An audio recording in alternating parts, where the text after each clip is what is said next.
अपने देश में मांसाहार और शाकाहार व्यंजन खाने वालों के बीच बीते सालों से काफी लोग वीगनिज्म की तरफ मुड़ गए। हिंदी में इसके लिए अभी तक कोई भी हार वाला शब्द नहीं बना है, जैसे मांसाहार या फिर शाकाहार। आए दिन सोशल मीडिया पर वीगन बनाने के फायदे और फिर नुकसान के बारे में बताते रहते हैं, आपने सुनी होगी। इसी बीच देश के चीफ जस्टिस यानी डीवाई चंद्रचूड़ भी वीगन हो गए, यानी खान पान के बहसों के बीच वीगन समर्थकों का मोर्चा थोड़ा सा मजबूत हो गया। चंद्रचूड़ ने कहा कि वे अपनी बेटी से प्रभावित होकर इस ओर मुड़े हैं। वीगन लोग शाकाहार से कदम आगे जाकर किसी भी तरह के डेयरी प्रोडक्ट्स नहीं खाते हैं और सिल्क, लेदर या फिर जानवरों पर टेस्ट किए गए कोई भी प्रोडक्ट इस्तेमाल नहीं करते। 5 जुलाई को justice Chandrachud Delhi high court के कैंपस में एक रेस्टोरेंट का उद्घाटन करने पहुंचे थे।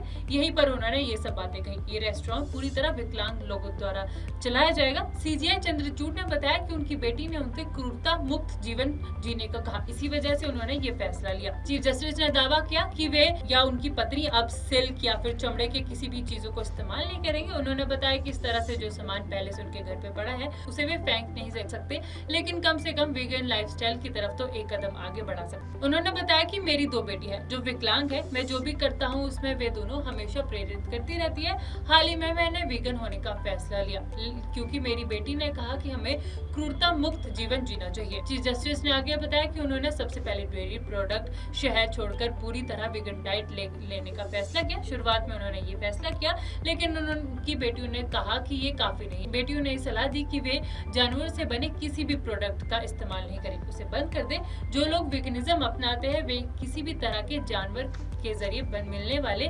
उत्पाद का सेवन नहीं करते।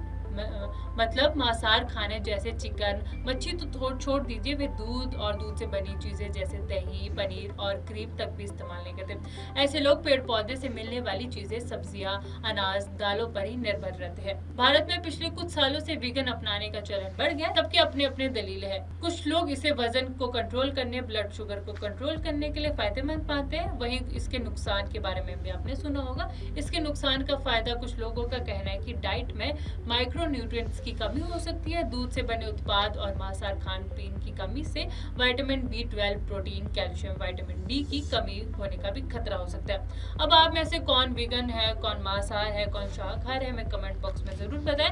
वही भी ये वीगनिज्म होना चाहिए क्या नहीं होना चाहिए, ये भी हमें कमेंट बॉक्स में जरूर बताएं।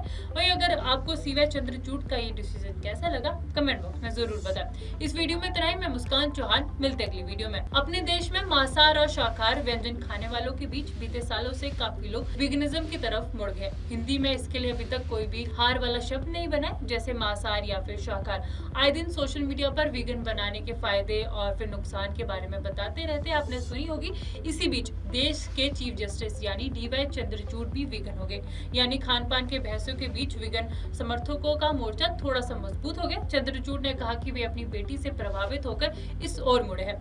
वीगन लोग शाकाहार से कदम आगे जाकर किसी भी तरह के डेयरी प्रोडक्ट्स नहीं खाते हैं और सिल्क, लेदर या फिर जानवरों पर टेस्ट किए गए कोई भी प्रोडक्ट इस्तेमाल नहीं करते। 5 जुलाई को justice Chandrachud Delhi high court के कैंपस में एक रेस्टोरेंट का उद्घाटन करने पहुंचे थे। यहीं पर उन्होंने ये सब बातें कही। ये रेस्टोरेंट पूरी तरह विकलांग लोगों द्वारा चलाया जाएगा। सीजीआई चंद्रचूड़ ने बताया कि उनकी बेटी ने उनसे क्रूरता मुक्त जीवन जीने को कहा, इसी वजह से उन्होंने ये फैसला लिया। चीफ जस्टिस ने दावा किया कि वे या उनकी पत्नी अब सिल्क या फिर चमड़े के किसी भी चीजों को इस्तेमाल नहीं करेंगे। उन्होंने बताया कि इस तरह से जो सामान पहले से उनके घर पे पड़ा है उसे वे फेंक नहीं सकते, लेकिन कम से कम वीगन लाइफस्टाइल की तरफ तो एक कदम आगे बढ़ा सकते हैं। उन्होंने बताया कि मेरी 2 बेटी है जो वीगन है, मैं जो भी करता हूँ उसमें वे दोनों मुझे हमेशा प्रेरित करती रहती है। उन्होंने बताया कि मेरी 2 बेटी है जो विकलांग है, मैं जो भी करता हूँ उसमें वे दोनों हमेशा प्रेरित करती रहती है। हाल ही में मैंने वीगन होने का फैसला लिया क्योंकि मेरी बेटी ने कहा कि हमें क्रूरता मुक्त जीवन जीना चाहिए। चीफ जस्टिस ने आगे बताया कि उन्होंने सबसे पहले डेयरी प्रोडक्ट,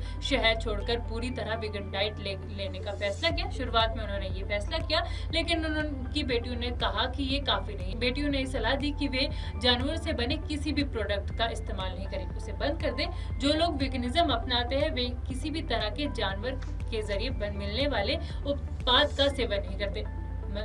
मतलब मांसाहार खाने जैसे चिकन, मच्छी तो छोड़ दीजिए, वे दूध और दूध से बनी चीजें जैसे दही, पनीर और क्रीम तक भी इस्तेमाल नहीं करते।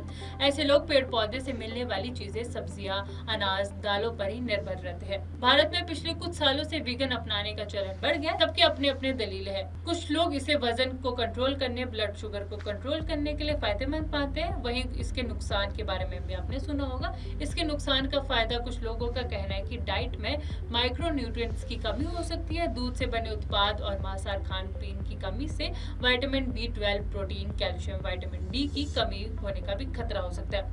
अब आप में से कौन वीगन है, कौन मांसाहार है, कौन शाकाहार है, हमें कमेंट बॉक्स में जरूर बताएं।